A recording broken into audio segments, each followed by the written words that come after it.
une idée m'est venue de dire à certains amis, comme ça bouge à Kinshasa, comme la BACO s'oppose au régime colonial et dit qu'il faut l'indépendance immédiate, nous aussi, nous devons nous regrouper, les amis du progrès, pour imiter les Bakongo.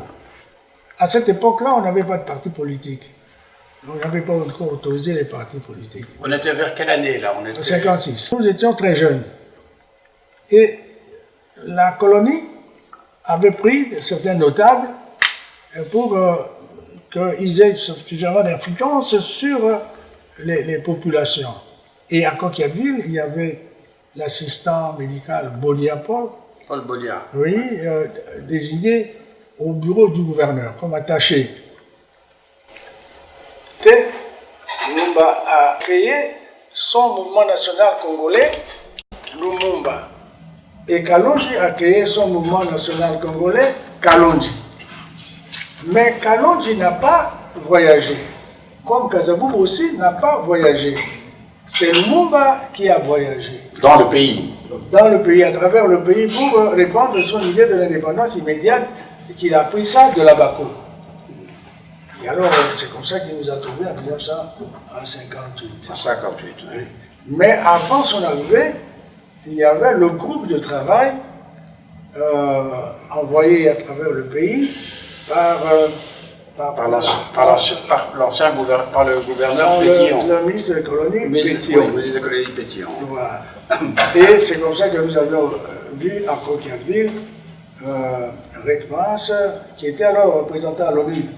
Oui, à ce moment-là. Au conseil de tutelle. Quand il était passé là-bas. Ouais. Et nous avons vu l'ancien ministre des colonies, Buisseret. Et alors d'autres là, ils étaient 8. Alors ils sont arrivés à la chose et nous sommes allés leur dire ce qu'on pensait de relations entre nous et les Belges et ce qu'on voulait obtenir des Belges, notre indépendance immédiate. C'est notre mouvement des Amis du Progrès qui avait été reçu par ce groupe de travail. Alors moi j'étais le porte-parole et alors on s'est mis à dire que pourquoi est-ce qu'on devait avoir deux statuts juridiques, un statut pour les Blancs et un autre statut pour les Noirs, pour les étrangers et pour les Noirs. Pourquoi ce statut? Deuxièmement, pourquoi on doit reléguer les gens à cause de leurs croyances? Nous demandions qu'on supprime ça, cette relégation. Il y avait un couvre-feu, 21h, comme ça, tout le monde devait rentrer. Et alors nous avons dit qu'on doit lever ça, ce couvre-feu-là. Il y avait eu les fouets, les coups de fouet. Nous avons dit qu'on doit enlever ça. Et il y avait d'autres choses que nous avions demandé à ce groupe-là. Comme le travail égal à salaire égal. Le travail égal, salaire égal aussi. Et ce groupe est parti. Et ce groupe doit avoir fait son rapport. Et quelques temps après, la relégation, c'est fini. Le couvre-feu, c'est fini. Le couvre-feu, c'est fini. Et le travail égal à faire, il y a eu l'africanisation des cadres. Ça a commencé pour faire l'africanisation des cadres. On a commencé à admettre des Congolais, quand ils passent un examen, au statut des fonctionnaires et agents de l'administration publique. Ils deviennent des rédacteurs là-bas quand ils vont, s'ils n'étaient pas universitaires, ils étaient des rédacteurs. Ils passent un examen, s'ils réussissent, ils passent de l'autre côté du statut, c'est-à-dire pour les fonctionnaires et les agents de l'administration de la colonie. Et en 1958, Lumumba est arrivé à Coquilhaville. Il nous a trouvés très agités pour l'idée de l'indépendance. Il devait faire une conférence au Cercle des Évolués. Et Lumumba a pris la parole pour alors critiquer radicalement le système colonial. Et en quelque sorte, Lumumba nous a aguerris. Alors, nous avions un discours c'est pas aussi radical que le discours de Lumumba, et à partir de là, nous avons commencé à parler comme lui. Il m'a désigné comme président provincial de son parti. Et j'ai quitté le mouvement national congolais en disant aux amis, moi je m'en vais un peu rassembler les Mongos. Alors j'ai créé l'Union Mongo. Le roi a voyagé en 1959. Il est arrivé à Coquilhatville, le roi.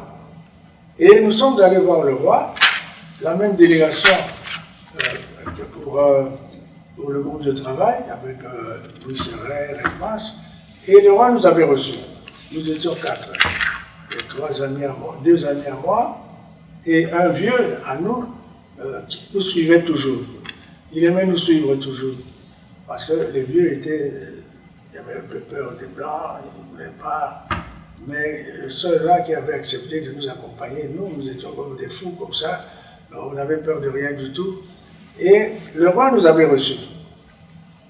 Et alors nous avions répété tout ce que nous avions dit au groupe de travail, qu'il fallait notre indépendance immédiate. Et alors, en disant qu'il y avait de la discrimination, il y avait de statut, il y avait ceci, il y avait cela.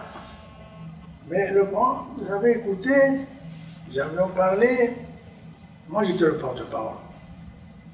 Et après, le roi a dit, quel est votre âge? Moi je donne mon âge, je crois que j'avais 24 ans, je crois. Il y a un autre aussi 24 ans, un autre 22 ans, et le vieux il avait 40 ans. Alors le roi nous dit, tout simplement ça, bonne chance. C'est tout ce qu'il nous avait dit. Alors, bonne chance. C'était fini. Mais on ne voyait pas les conséquences de nos revendications. On a vu ça plus tard, évidemment. Bon. Mais à ce moment-là, nous n'avions pas de programme, nous n'avions rien du tout. C'est-à-dire, les esclaves veulent se libérer, un point, c'est tout. On verra ce qui va arriver. Ça, c'était dans notre esprit comme ça. On n'avait pas de... Quand on demandait l'indépendance, on ne voyait pas la complexité de la tâche. On voyait seulement le fait d'être libéré, un point. Mais on n'avait pas de programme. Et on ne savait pas remplacer ces administrateurs, on ne savait remplacer personne. Nous n'avions pas des gens bien formés pour ça. Mais nous demandions seulement notre indépendance. Et voilà, c'est une faiblesse que nous autres nous avions. Le jour même de l'indépendance, on avait un problème. Les deux discours, le discours de Kasavubu et le discours de Lumumba, c'était contradictoire. Et le Premier ministre ne pouvait pas prendre la parole. Le protocole ne l'avait pas prévu. Mais déjà, il y a une concurrence entre les deux. Lui se trouvait aussi important que Kasavubu. Et si Kasavubu parle, mais lui, il a autant de mérite que Kasavubu, mais pourquoi Kasavubu doit parler et pas lui? Donc, il n'y avait pas une pratique de la gestion de l'affaire publique. C'est comme ça qu'il a pris la parole pour dire ce qui ne convenait pas aux Belges à ce moment-là. Il n'a parlé que des aspects négatifs de la colonisation et pas des aspects positifs, gigantesques, disons ça, de la colonisation. Ça, il n'avait pas dit.